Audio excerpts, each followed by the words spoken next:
magandang umaga po sa inyong lahat. Nandito po ako sa napakagandang lugar, no? Napakalaking development. Ito po tayo sa Global City. Okay? Bonifacio Global City. And grabe po, I've been here for the past few days, experiencing the life, no? Yung pong hinahabol na buhay ng napakaraming tao. Wow, talagang a life of pleasure, a life of convenience. Yan po, no? And since Tuesday, last week, no? And it's already Tuesday today, no? So 1 week na po. And guys,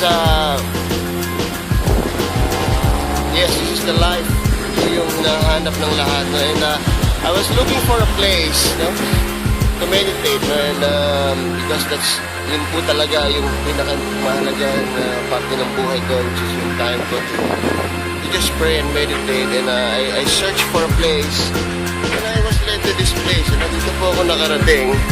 At ito po yung Manila American Cemetery and Memorial.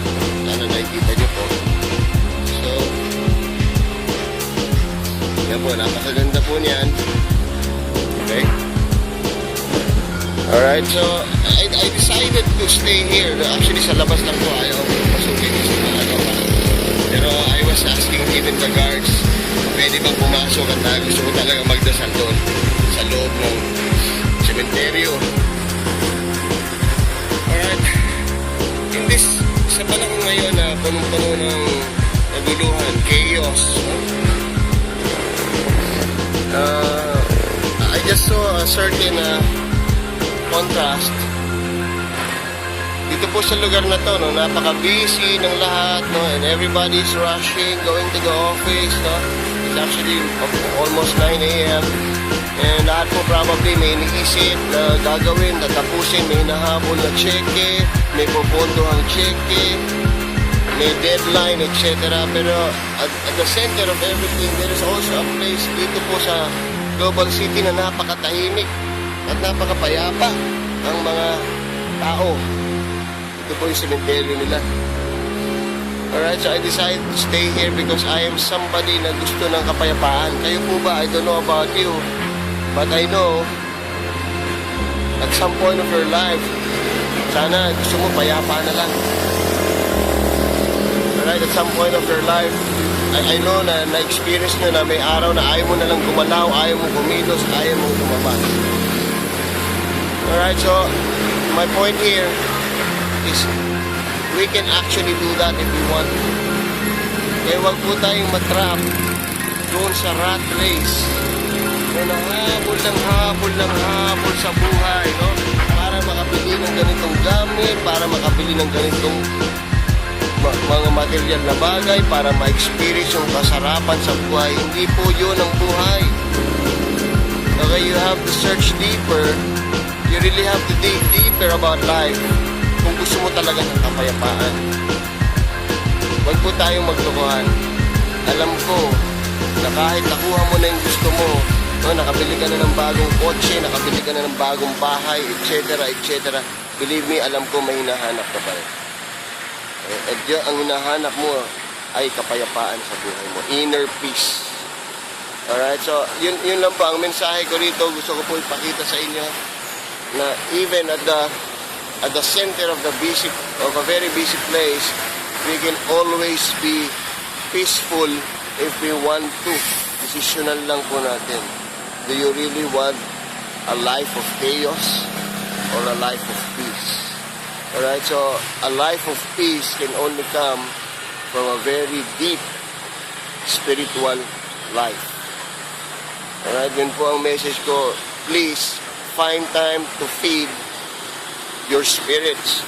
Ay, hindi po pwedeng puro trabaho, hindi po pwede puro meetings, hindi pwede puro business.